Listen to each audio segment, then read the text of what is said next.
নমস্কার বন্ধুরা, channel health for অলের আরেকটি ভিডিওতে আপনাদের সবাইকে অনেক স্বাগত। শরীরের একটি প্রয়োজনীয় অঙ্গ হলো ফুসফুস। একজন স্বাস্থ্যবান মানুষ দিনে 25,000-এরও বেশি বার শ্বাস নেন। সুতরাং শ্বাস নেওয়া ও ছাড়ার কাজে ফুসফুসের বিকল্প নেই।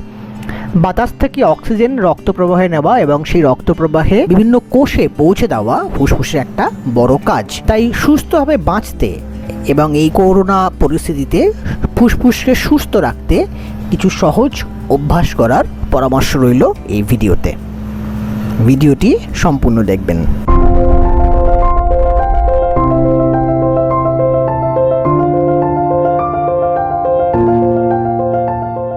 প্রথমেই বলবো, নিয়মিত ব্যায়াম করুন। ফুসফুসের ধারণ ক্ষমতা বাড়াতে ব্যায়াম একটি অন্যতম উপায়। নিয়মিত ব্যায়াম করলে হৃৎপিণ্ড ও পেশিতে অক্সিজেনের পরিবহন করতে ফুসফুসের সুবিধা হয়। ফুসফুস ভালো রাখতে প্রতিদিন অন্তত 30 মিনিট হাঁটুন। সাইক্লিং সহ খেলাধুলায় মানুষের শ্বাস প্রশ্বাসের পেশি শক্তিশালী হয়।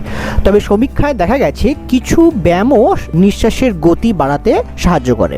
এই জন্য দিনে অন্তত 5 মিনিট পাকস্থলী থেকে শ্বাস নেওয়ার অভ্যাস তৈরি করুন, মানে অ্যাবডোমিনাল ব্রিদিং। এই ধরনের শ্বাস নেওয়ার সময় ফুসফুসে বাতাস ঢুকবে এবং পেট সম্প্রসারিত হবে।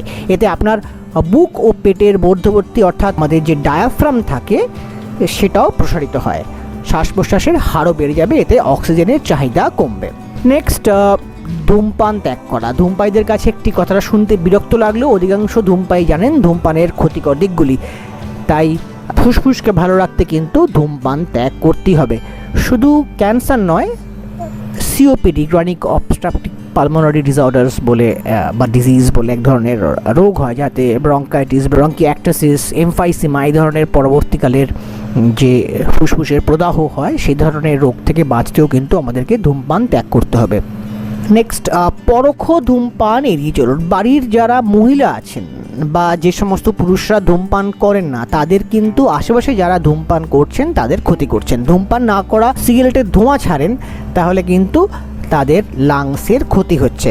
তাই ঘরে, কাজের জায়গাতে, গাড়িতে ধূমপান করলে তাকে মানা করুন এবং নিজেও ধূমপান থেকে বিরত থাকুন। নেক্সট, জীবনের উজ্জ্বল স্মৃতিগুলো স্মরণ করুন। হার্ভার্ড বিশ্ববিদ্যালয়ের গবেষকরা 63 বছর বয়সের 670 জন লোকের উপরে একটি সমীক্ষা চালিয়েছিলেন। প্রায় 8 বছর ধরে চালানো এই গবেষণায় দেখা গেছে ফুসফুসের সক্ষমতার দিক থেকে আশাবাদী লোকগুলো অনেকটা ভালো আছে। হতাশা প্রবণতা মানুষের ফুসফুসের কর্মক্ষমতাকে কমিয়ে দেয়। তাই জীবনের সুখের ও উজ্জ্বল দিনগুলোর কথা স্মরণ করুন। এতে আপনার নৈরাশ্য কেটে যাবে, ফুসফুসের বেশি বেশি কার্যকারিতা বাড়বে। ব্রিটেনে 2500 লোকের উপরে প্রচলিত এই গবেষণায় দেখা গেছে আনন্দময় জীবনে কিন্তু ফুসফুসের কার্যক্ষমতা বৃদ্ধি পায়। নেক্সট, বায়ু দূষণ থেকে দূরে থাকুন। বিভিন্ন গবেষণায় দেখা গেছে যারা বাড়িতে গাছ লাগান, অন্তত 100 স্কোয়ার ফিটের মধ্যে 2টি গাছ যারা বাড়িতে রেখেছেন বা বাড়ির আশেপাশে যাদের গাছ আছে, তাদের কিন্তু ফুসফুসের কার্যক্ষমতা অনেকটাই বেড়েছে। তবে এর আগে জেনে নেবেন কোন গাছগুলি ঘরে রাখার উপযোগী। ঘরে রাখার জন্য ভালো হলো fern, spider plant, peace lily, bamboo palm, aloe vera ও ইংলিশ আইভি ইত্যাদি গাছগুলি। এছাড়া ঘরের মধ্যে মশা তাড়ানোর জন্য কোনো স্প্রে ব্যবহার করবেন না। ঘরে যেন পর্যাপ্ত আলো বাতাস ঢোকে সে ব্যবস্থা রাখুন। নেক্সট, ফুসফুসের কিছু পার্টিকুলার ব্যায়াম করুন। প্রোনিং is a very good position, যেখানে আপনার লাংসের কার্যক্ষমতা বৃদ্ধি পাবে। তাছাড়া ডিপ ব্রিদিং এক্সারসাইজ বা বেলুন এক্সারসাইজ আমরা করতে পারি, তাতে আমাদের লাংসের ক্যাপাসিটি ইনক্রিজ করে। সবশেষে বলবো, স্বাস্থ্যকর খাবার খান। ফুসফুসকে ভালো রাখতে অ্যান্টি অক্সিডেন্ট জাতীয় খাবার খান। রসুন, পেঁয়াজ, আদা, হলুদ, আপেল, গ্রিন টি ইত্যাদি খাদ্য তালিকায় রাখুন। পাশাপাশি চিনি জাতীয় খাবার, কার্বোহাইড্রেট, কেক, সফট ড্রিঙ্কস খাবার প্রবণতা কমিয়ে দিন।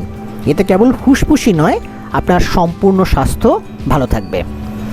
আজকের মতো এইটুকুই। ভিডিওটি ভালো লাগলে লাইক করবেন এবং আপনাদের ভালোবাসা দিয়ে সাবস্ক্রাইব এবং কমেন্ট করবেন। ভালো থাকবেন, দেখা হবে পরের ভিডিওতে।